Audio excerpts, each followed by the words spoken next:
জন্ম থেকে শুরু করে মৃত্যুর আগ পর্যন্ত কোনো দিনও আপনি আপনার জীবনটাকে পারফেক্টলি মেনটেন করতে পারবেন না। কেউ যদি বলে যে আমি পারফেক্টলি মেনটেন করতে পারতেছি, তাহলে সে আমি বলবো যে টোটালি মিথ্যা কথা বলছে।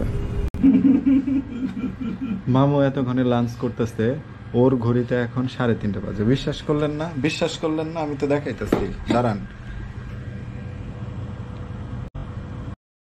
তোমার ঘড়িটা কই? যে বড় ঘড়ি না না, ওটা তো নাই। এই যে দেখেন, না ওটা তো 1:30 বাজে। রাত বাজে 1:25 AM। আর এই মোবাইল আছে দেখাইছি, এইখানে দুইটা টাইম আছে।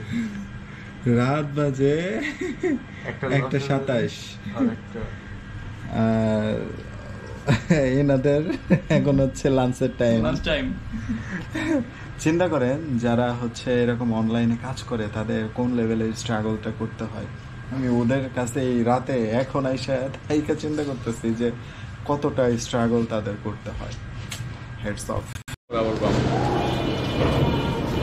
আর এদিক দিয়ে গেলে বাম, এক বাম, দুই বাম, তারপর সোজা যায় আবার বাম। তাহলে এটাই সহজ। হ্যাঁ, এইটাই সহজ। একই কথা, দুইটা একই কথা। মানে এটা হলো ডান, তারপরে বাম, আবার বাম। যদি যে এলোমেলো হয়ে যায়। এদিক দিয়ে যাও না কেন, তোমার এই যে এই রোডটাই ধরতে হবে, মানে আমাদের বাসার পিছনের সাইডের রোডটা ধরতে হবে, ঠিক আছে? হ্যাঁ, ওই রোড ধরতে এদিক দিয়ে ডান দিকে ধরতে হবে, এদিক দিয়ে বাম দিকে। পিছনের রোডটা ধরে একবার সোজা যায়, হাতের বাম দিকে ধরলে মেন 11 নম্বরের বাসটা।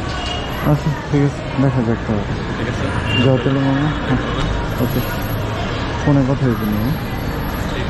আচ্ছা ঠিক আছে, আল্লাহ হাফিজ।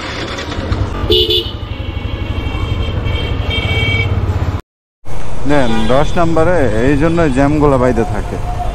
এই যে বাসগুলো দাঁড় করে রাখছে একবারে মুখটার ভিতরে, তাহলে ওই পাশ থেকে যেসব গাড়ি ঘোড়া আসবে সেগুলো কিভাবে বেরোবে, মানে জ্যামটা বাঁধে কিভাবে? এখন অহেতুক বলে তো লাভ নাই যে শুধু রাস্তার কমতি বলে জ্যাম বাঁচতেছে। ভাই, রাস্তার কমতি তো আছেই, আমার যে জিনিসের কমতি আছে সেটাকে তো আমাকে মানায় নিয়েই তো চলতে হবে, ঠিক না? কমতিটা তো দেখে লাভ নাই। আপনি দেখবেন প্রত্যেকটা প্রাইভেট কর্পোরেট জবগুলোতে কিন্তু এই কমতি নিয়েই কিন্তু কাজ করে। ইভেন ওরা কমতিও রাখে যাতে যে কয়েকজন এমপ্লয়ি আছে তাদের সর্বোচ্চটা উসুল করা যায়। বি ফ্র্যাঙ্কলি বলতেছি, যতগুলো আপনি বেসরকারি কোম্পানিতে যাবেন একবারে মানে ফ্রিকুয়েন্টলি সব কিছু যে দিয়ে দিবে তা কিন্তু না, গ্যাপ কিছু হইলেও রাখবেই। ঠিক একই রকমভাবে যদি আমার দেশের রাস্তাঘাটের কমতি থাকেও, এখন এটাকে তো আর আমি হুট করে বাড়াইতে পারবো না, এটাকে নিয়ম শৃঙ্খলার ভিতরে এনে তারপরে আমাকে কাজগুলো চালাইতে হবে। এই মুহূর্তে আছে হচ্ছে শেয়ারাপাড়াতে। তো এবার মেইন টপিকে আসি। সেটা হচ্ছে আমার ফ্রেন্ডের ফ্রেন্ড, ও আবার এই মাসে আর ওর বাবার জন্য একটা বাইক কিনে দিছে। তো বাইকটা দেখে পছন্দ হয়েছে, দাম দরও সমস্যা নাই, একটু নেগোসিয়েশন এদিক সেদিক তো করতেই হবে, ওইটা তো কোনো ইস্যু না, দেখছো? তো এখন যে বিষয়টা সেটা হলো একটু কথা অ্যাড করে দিচ্ছে, যার ফলে তো আমার যে ঝামেলার ভিতরে আমি পড়ে গেছি, এই ঝামেলার থেকে তো উদ্ধার তো হইতে পারবো না। তারপরেও একটু চিন্তা করতেছে যে আসলে ডিসিশনটা কিভাবে কি নেওয়া যায়। কিছু মানুষের কাছে 1 কোটি টাকাও কোনো বিষয় না। আমি এমনও মানুষের সাথে আমার পরিচয় আছে যাদের সন্তানদের পার ডেতে খরচ আছে 5 থেকে 6 লাখ টাকা। কেউ কিন্তু আপনাকে হেল্প করবে না, পৃথিবীটা কিন্তু টোটালি অন্যরকম।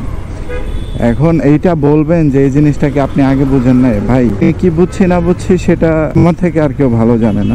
আমি যেটা বুঝছি এটা আমি যে বয়সে আমার মানে জীবন কি এটা যে বয়সে আমি বুঝছি, ওই বয়সে অনেক পোলাপান আছে যারা মায়ের হাতের খাবার খায়। বি ফ্র্যাঙ্কলি আমি বলতেছি যে আমি আমার লাইফ সম্পর্কে যে লেসনটা নিচ্ছি, এই লেসন যখন থেকে নিচ্ছি তখন থেকে এমনও মানুষ আছে যে যারা মায়ের হাতের খাবার খায়। বিল্ডিংটা অনেক সুন্দর করছে। এটা হচ্ছে তেজগাঁও এয়ারপোর্টের সামনের যে বিল্ডিংটা, মানে আগারগাঁওয়ের এই পাশ দিয়ে যে বিল্ডিং, সেটা। সকালবেলাতে ঢাকায় চলার মজা আছে, চরম মজা। বিজয় সরণি দিয়ে ঢুকবো না, আমি সোজা চলে যাব। তো ওই জন্যই যে লাইফ সম্পর্কে লাইফ আমাকে যা শিখাইছে, কোটি টাকা দিয়েও এটা আমি শিখতে পারবো না। এখন পর্যন্ত শিখেই যাচ্ছি। ধরেন শিখে যাচ্ছি বলতে কি, কিছু কিছু জিনিস থাকে যে জিনিসগুলোকে আপনার প্রতিনিয়ত আয়ত্ত করতে হয়, আদারওয়াইজ কোনো অপশন নাই। ক্ষেত্রেও তাই ঘটতেছে, আমি এখন পর্যন্ত আয়ত্তই করতেছি। কিছু কিছু জায়গাতে অ্যাপ্লাই করতে পারছি, কিন্তু অনেক জায়গাতে অ্যাপ্লাই করতে পারি নাই আমি। আর যে জায়গাতে অ্যাপ্লাই করতে পারি নাই সেই জায়গাগুলাই আমার সামনে এসে বারবার করা নাড়তেছে যে তোমাকে কিছুটা হলেও স্যাক্রিফাইস করতে হবে, তোমাকে আরো অনেক স্যাক্রিফাইস করতে হবে, ইভেন তোমার সামনে অনেক কাজ আছে। এই বিষয়গুলাই হচ্ছে জীবনের চরম পর্যায়ের লেসন। আপনার জন্ম থেকে শুরু করে মৃত্যুর আগ পর্যন্ত কোনো দিনও আপনি আপনার জীবনটাকে পারফেক্টলি মেনটেন করতে পারবেন না। কেউ যদি বলে যে আমি পারফেক্টলি মেনটেন করতে পারতেছি, তাহলে সে, আমি বলবো যে টোটালি মিথ্যা কথা বলছে। তো আমি একটু রীতিমতো একটু ফাইজলামি করলাম।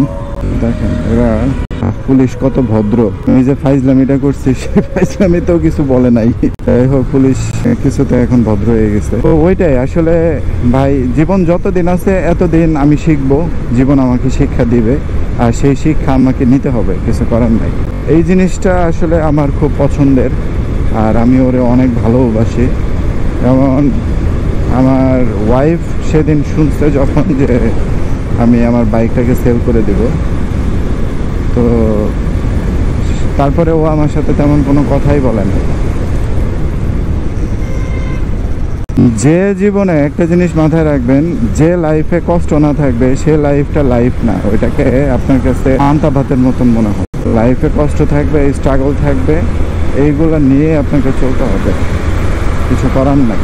যত কষ্ট করবেন আপনি আপনার লাইফে তত মজা পাবেন। অর্থাৎ কষ্টটাকে শত্রুতে রূপান্তরিত না করে কষ্টটাকে মজায় রূপান্তরিত করেন আমার মতন, দেখবেন যে আপনি মজা পাবেন। এই যে ঢুকাই লাকিয়ের লেগে আমি যাইতে পারতাম না, এই হলো বিষয় তোমাকে, বুঝছো মামা? বললেন ফার্স্ট অফ অল গিয়ে কথা বলতেছে, ওকে, আগে এই অবস্থা থেকে বের হইতে হবে।